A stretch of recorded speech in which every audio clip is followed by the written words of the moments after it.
Hola, mi nombre es Michael y esta es la continuación del tutorial de Visual C Sharp 2010 usando la versión Express de Visual Studio. Vamos a continuar con nuestra serie de C Sharp y SQL. Este es el video número 3 que he usado como C Sharp y SQL Introducción, donde básicamente nos hemos dedicado a usar una base de datos que creamos que llamamos master y donde tenemos dos tablitas. En el video anterior teníamos el problema de que en esta tabla, en órdenes, nosotros hicimos algo o hice yo algo mal cuando definí este campo order ID como un campo que no es identity y si lo queremos identity para que se autoincremente. Entonces yo decía que hay varias formas como podemos nosotros borrar eso, el récord. Y una de ellas era poniéndolo encima de él y haciéndole delete. Pero también hay otra forma que, aunque está un poquito prematura, yo voy a aprovechar la necesidad que tenemos para que lo aprendamos. Y la razón por la que pienso que debemos de hacerlo es porque en la mayoría de los casos vamos a tener muchos récords aquí. Entonces no vamos a tener el chance, digamos que, por decir un ejemplo, tenemos la orden ID 4, 120, el día 4, slash 4, 2010, crédito, y fue comprada por el mismo cliente, vamos a decir, pero también tenemos la orden 5 de 333 del día 5, 4 del 2007 y fue a efectivo del cliente número 5 o 4. Entonces tenemos otra compra, digamos que la número 6 de 22 del 7, 5, 2010 en efectivo del número 5. Ustedes se fijan o si se pueden imaginar esa tabla con 1000 récords. No va a ser simple si queremos buscar, por ejemplo, todas las transacciones del cliente 3, venir a cada una de ellas, hacerle right click y delete. Eso va a ser un poquito incómodo porque vamos a tener mucho. Entonces, por lo regular, uno procede a un query. Recuerden que ayer yo les hablaba de que SQL Server de Microsoft tiene lo que podríamos llamar un lenguaje, ¿no? Un lenguaje, un scripting language que está creado básicamente para uno trabajar con las tablas, a lo que le llamamos query. Miren aquí uno, cuando le damos aquí a este botoncito se llama SQL, como aparece uno automáticamente, este botoncito rojo ejecuta ese query y nos trae la información. Ahí estamos diciendo select, asterisco significa todo y from significa desde y este es el nombre de la tabla. Nosotros podemos jugar con eso y decirle, por ejemplo, where. Esto va a ser otros tutoriales donde estaremos hablando un poquito más de las sentencias del Transat SQL, pero como queremos borrar estos récords, voy a utilizar este video para graficar un poquito este asunto del query. Si queremos solamente ver, por ejemplo, todos los récords del cliente número 3, decimos where cliente ID es igual a 3. Vamos aquí a correr y miren cómo nos trajo solamente estas dos órdenes que son las que están asociadas al cliente número 3. Si quisiéramos ver la del cliente número 4, vamos aquí, nos trae esa orden. Si queremos, por ejemplo, el cliente número 9 y no existe, no nos va a traer nada. Igual para borrar podemos hacer lo mismo, podemos hacer, que es el ejemplo que quiero graficar, en vez de ir récord por récord haciéndole delete de esta forma, la forma más eficiente y más eficaz es haciendo un query que diga delete from órdenes where, en este caso digamos que el cliente ID es igual a 3 y él nos va a borrar todas las órdenes que existan en esa tabla que hagan match con esa referencia. ¿Cuál es la referencia?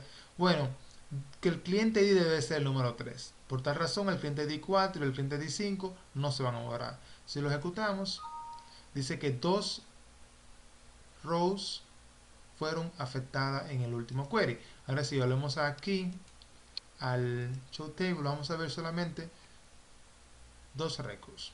Quiero solamente explicarle esta parte por hoy porque no quiero que entremos mucho en materia del asunto de los queries, sino que como iba a borrar estos récords para modificar la columna, en vez de hacer esta forma, decidí mostrar lo que se puede hacer con esta pequeña sección del SQL que viene ya integrado con el Visual Studio. Eventualmente utilizaremos el SQL que también viene aparte para que hagamos el Query Analyzer y todo eso, pero esto es una herramienta bien útil que está integrada y que se le puede dar mucha utilidad cuando uno la conoce. Entonces decidí mostrarle esto para que lo conozca. Entonces vamos a proceder a hacer lo que teníamos pendiente, que era eliminar los récords de esta tabla. Y después que lo eliminásemos, oh caray, vamos a poner aquí, vamos a ver, delete from órdenes. Ok, entonces ahora si vamos a órdenes, debe estar en blanco la tabla, sin ningún récord. Y vamos a incrementar, a modificarla, decirle Open Table Definition. Y vamos a agregar que esta columna sea Identity. Recuerden que lo que queremos es que esa columna sea única y que se autoincremente. La grabamos. Y listo. Ya cada vez que se agrega un récord, como lo hicimos ahorita, digamos que show table data, no tenemos que poner data en este campo, solamente aquí ponemos por ejemplo la orden, la fecha, el tipo de pago, el cliente ID. Por decir algo, vamos a decir que el amount son 400, la fecha es 11/01 del 2011, el tipo de pago es crédito y el cliente es el número 1.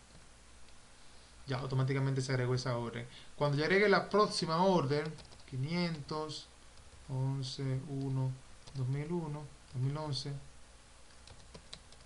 activo, el cliente 2, ese número se va a ir incrementando. Ahora bien, ¿qué es lo que vamos a hacer en los próximos tutoriales? Que vamos a asociar esta tabla con la tabla cliente, específicamente el campo cliente ID, cosa de que ese número que nosotros agregamos aquí necesite obligatoriamente que ya haber estado creado en esta tabla.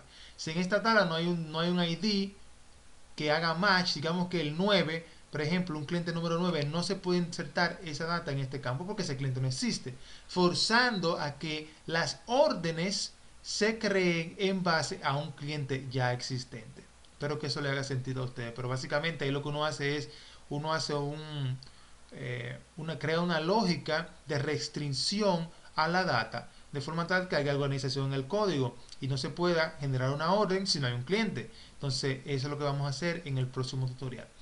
Hoy, ya para concluir este video, o antes de concluirlo, vamos a hablar de algo que yo dejé pendiente también, que he hablado ya y creo que esta es la tercera vez que vamos a hablar un poquito de eso, y es de los tipos de datos. Recuerden que esto es muy importante, vamos a decirle aquí Open Table Definition, y por eso, como decía al principio, en el primer video, que iba a tratar de tocarlo cada vez que puedan para que se nos vaya entrando bien en la cabeza y entendamos el concepto de lo que son los tipos de datos. Decíamos que el entero es para números grandes, cuando es mucho número.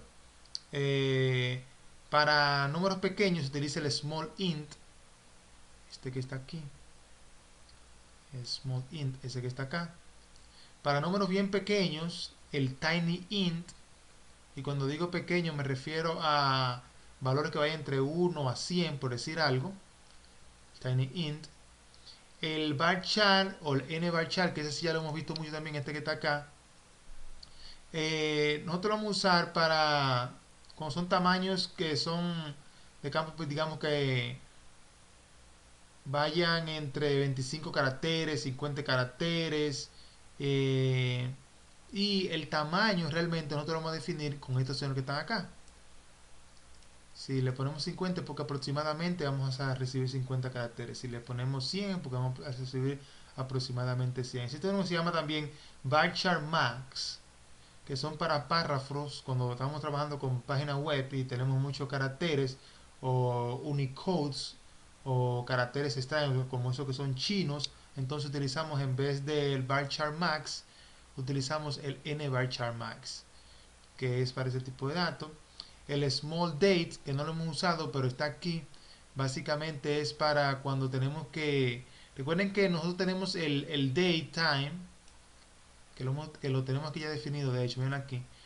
Cuando queremos definir la fecha con segundo y todo incluido, digamos que noviembre 3 del 2011, 5 de la tarde, 1 minuto, 15 segundos. Utilizamos el daytime. Pero cuando queremos solamente fechas o ya más, algo más pequeño, que no queremos tanta exactitud, podemos utilizar el small date time, que está acá.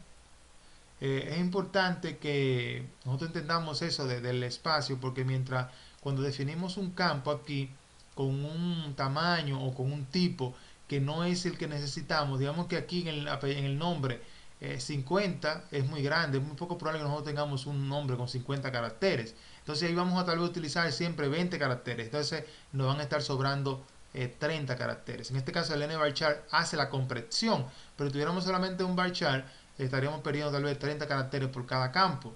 Y eso obviamente se traduce en memoria, que también eventualmente yo explicaré cómo se calcula este site a nivel de memoria para la aplicación, que es muy importante eso entenderlo y para darle un buen uso a lo que son los tipos de datos. Finalmente quiero decir, existe también el tiny, creo que no lo hablé. No, el bit, ¿dónde está el bit? Ok, bit, este señor, es para poner valores como sí o no, es decir, falso, verdaderos, valores booleanos, cosas bien pequeñitas, bien pequeñitas.